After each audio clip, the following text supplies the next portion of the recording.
Hello and a very warm welcome to Political Economy with Shweta Punj. India is fighting right now its 18th general election. It's an interesting fight. Well, there is a lot of political rhetoric that's doing the rounds at the moment. Today we are looking at two key brands that have defined Indian elections for decades. Brand Modi and Brand Rahul. Brand Modi has emerged as one of India's most resilient political brands. From 2014 until 2024, we've seen Brand Modi evolve from Main Bhi Chaukidar to Modi Ka Parivar to Chai Pe Charcha and whatnot. Brand Modi has constantly reinvented itself. Brand Rahul, on the other hand, has been reaching out to to the youth. He carried on an extensive padyatra across the country. He has been talking about taking on big industrialists and so on. I have with me one of India's most erudite and insightful brand gurus, Mr. Dilip Cherian, the founder of Perfect Relations, to really understand what is making these two big, formidable political brands tick with India and across the world. Thank you very much, Mr. Cherian, for joining us. Let me begin by asking you, about Brand Modi. I was hoping to really get into the lessons of brand building from these two political brands. What are the hits and what are the misses? So let's begin with Brand Modi, because this is a brand that has made news and headlines all across the world. It is a brand that has really shaken up the Indian political system in the way it has approached the Indian polity. Whether it is about making a big show, a big event from a small development, or whether it is turning a jibe or an insult into something positive. The most in 2014, we heard Mr. Manishankar Iyer make a chaiwala remark, and that transformed into a series that is running called Chai Pe Charcha to currently where everybody has Modi Ka Parivar. All the BJP leaders have Modi Ka Parivar as their on their Twitter bios. So, what stands out for you, Mr. Cherin, in this election where Brand Modi is concerned? That's a terrific question. I think brand Modi is, to start with, gigantic. It is pan Indian. From Kashmir to Kanyakumari, he has left his imprint with specific actions which are geared to those target audiences. So when you look at branding, we look at target audiences. So for Kashmir, the message is very clear that it is Article 370 which is delivered what you need. If you don't go down all the way to Kanyakumari, it is fishermen's rights. It is brawling with the neighbor saying, this is what we want to do. This is how the port will come about, etc. So I'm just conscious of the fact that from the east to the west, from the north to the south, here is a brand creator who is resolutely working on two aspects. One, crafting, creating, and nurturing the personal brand. And the second thing is that never resting, and as you mentioned, never letting any opportunity not have its squeeze of brand building built into it.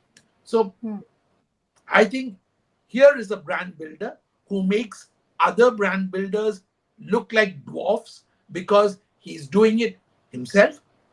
A lot of it is done in the heat of the run of elections, since we're talking about elections.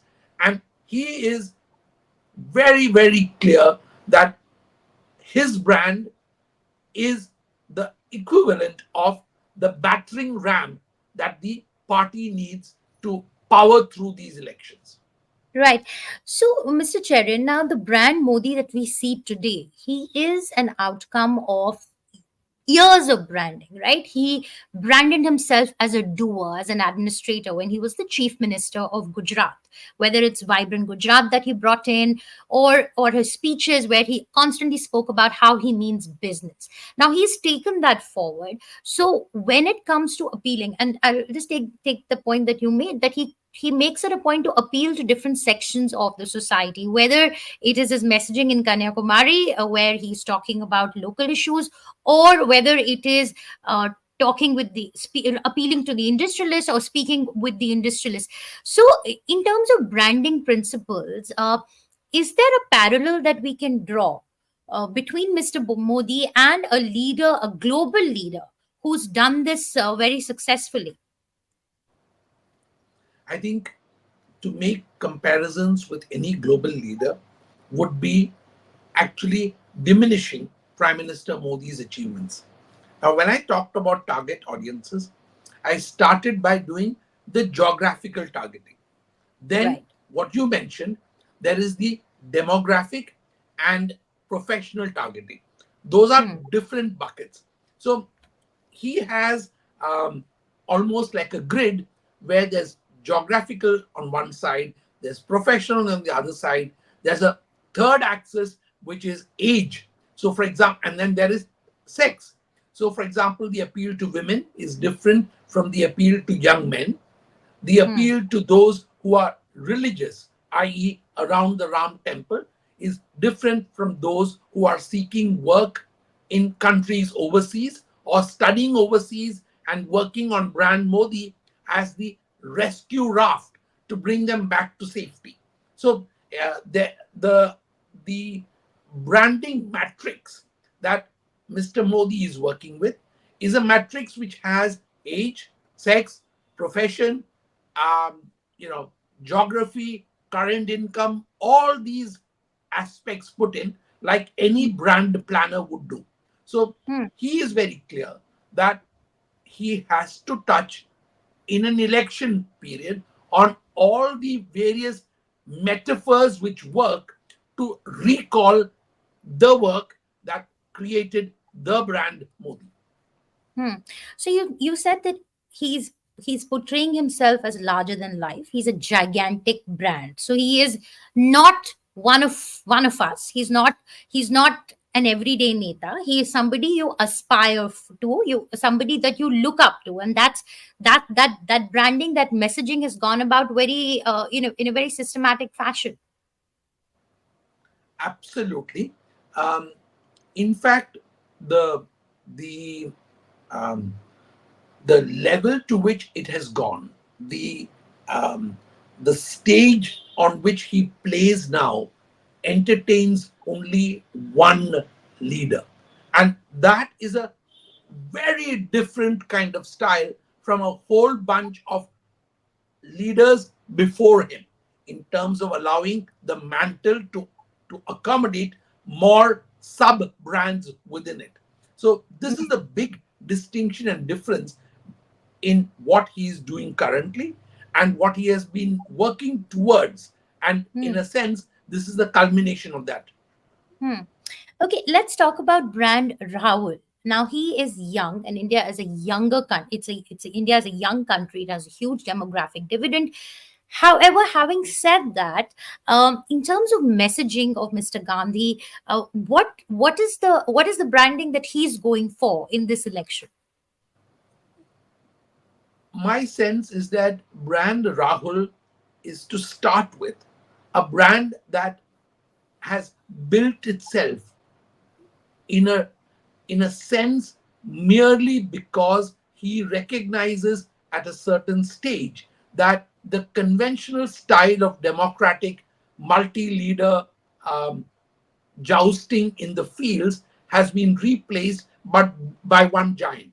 So Rahul has willy-nilly been forced into doing this one-on-one comparative branding exercise. That's one. Hmm. So Hmm. the point I'm beginning with is that this is something he was initially reluctant to do, and he Sure. has started that process. Second, you mentioned young, but his appeal very distinctly again in terms of target audiences is women, Hmm. minorities, and most importantly, the young and the restless who are unemployed at the moment. Right. So, Brand Rahul is looking more for traction from the bottom of the pyramid and Hmm. is saying, hey, many of you are left out. I will make sure that between my caste census and my economic census, I'm going to include all of you in the benefits that the state is currently spending on, but spending gigantic amounts so I can justify what the bottom of the pyramid will benefit from when I come to power. So, reluctant, substantial, appealing to the bottom of the pyramid, and not really, if I were to look at the things he's not doing, he's not looking at a kind of messaging the for Kashmir distinct from a messaging for Kanyakumari.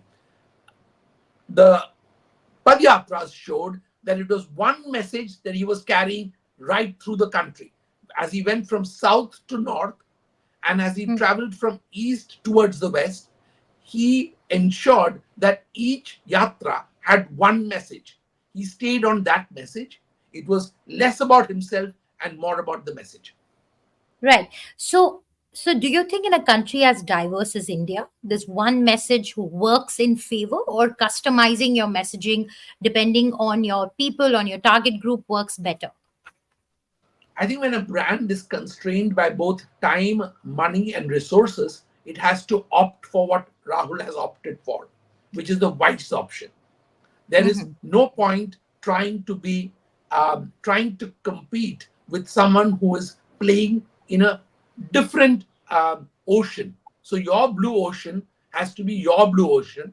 You can't go and create any waves in the ocean that the other brand has created for itself or chosen to dominate. And I think that as a brand manager, I think whosoever has recommended this has done the right thing, given the paucity of time, given Mhm. the necessary limitation of resources, and given the fact that the party itself has been so porous that Hmm. much time has been spent worrying, or at least the messaging being about leaders on who are leaving. Okay, so moving on from the speeches, where there's an obvious articulation of what your brand represents. Let's look at symbols, and let's look at the softer aspects of a brand. Now, when it comes to Prime Minister Modi, there's a certain way he dresses up. There's a certain way he's always appeared in public, and whether it's releasing of a video of his interaction with gamers, or whether it is him at the Ram temple in Ayodhya, there is a consistent messaging in terms of the symbolism that Mr. Modi brings. Can you talk a little bit more about that and the importance of using symbols in brand building? Brands require three elements which are fundamental to any brand. One is what we've talked about, the voice and the message. The softer aspects are the visible accoutrements to your presence. And the third is frequency. Hmm. So if you look at the visible symbols that are associated with it, brand Modi is always associated with giganticism, with massive, with large, and with mega.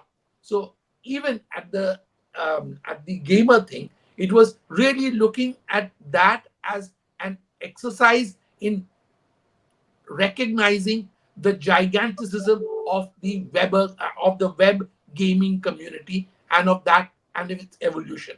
When it is at the temple, he may appear solo and alone, but it is the grandeur of the temple that is played up in the visible,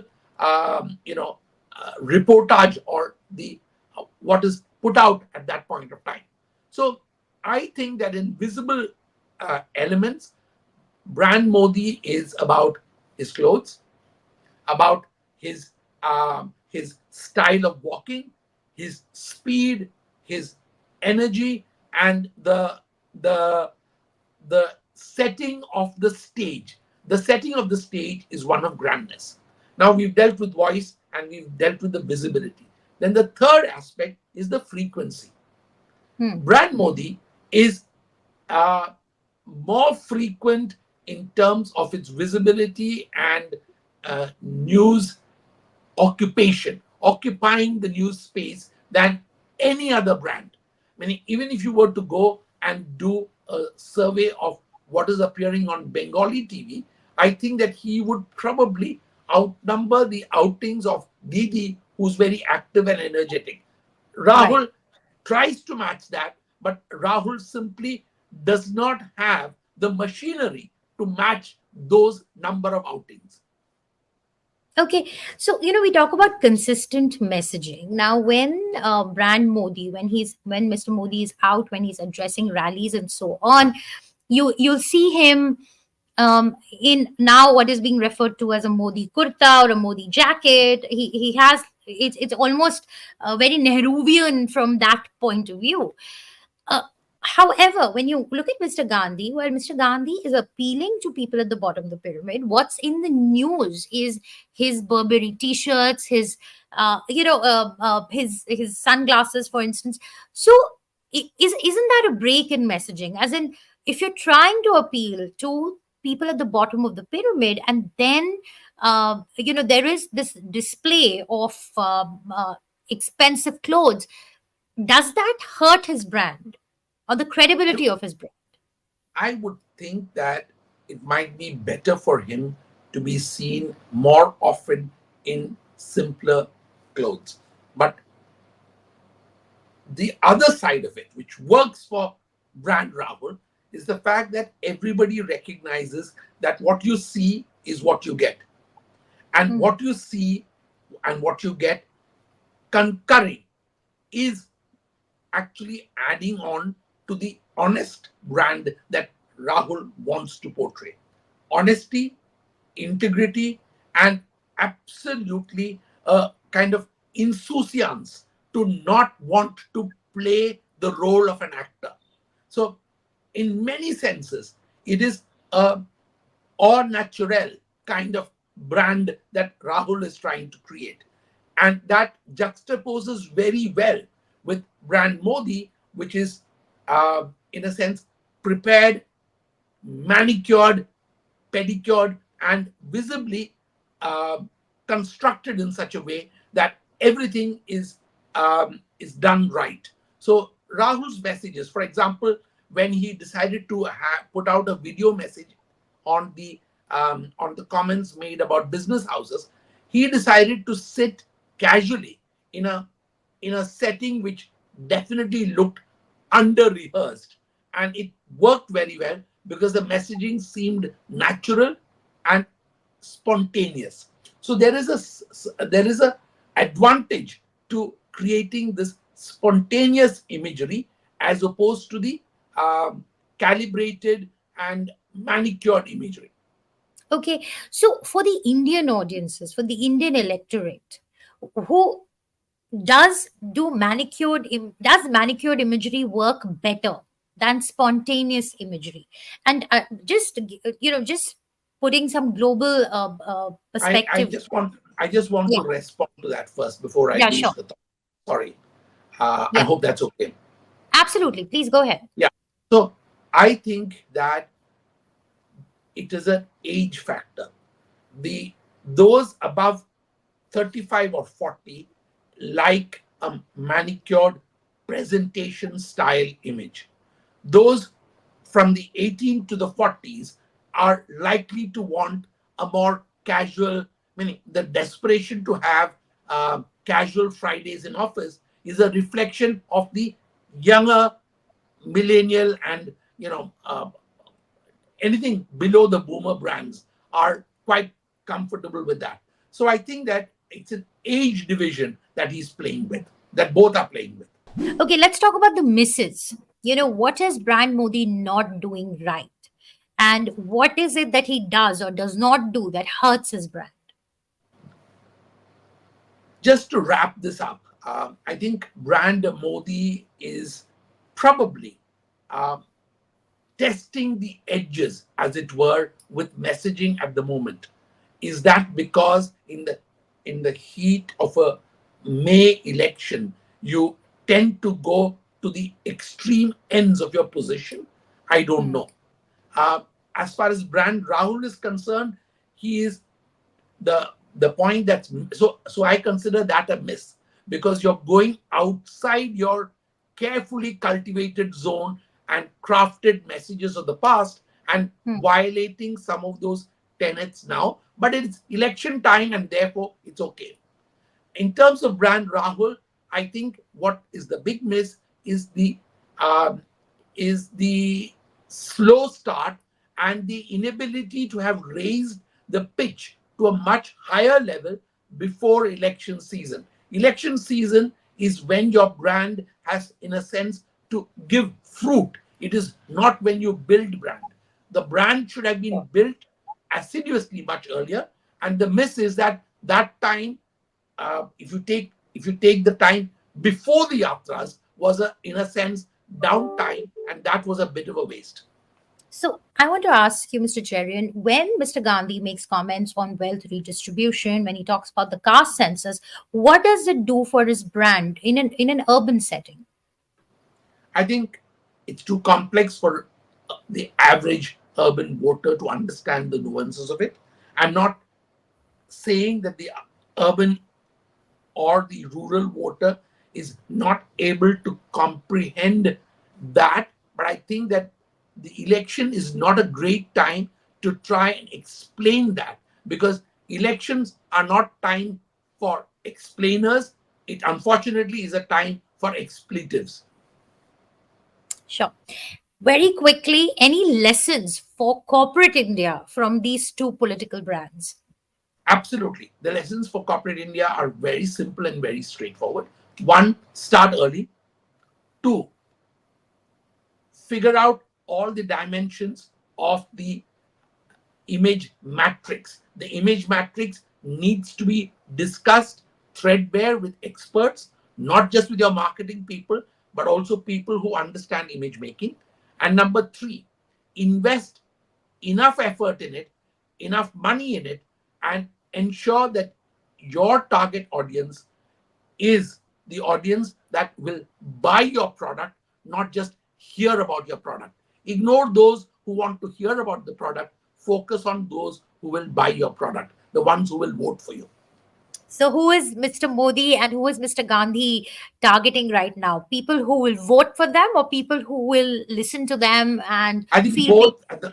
both at the moment are very hyper focused on those who will vote for them.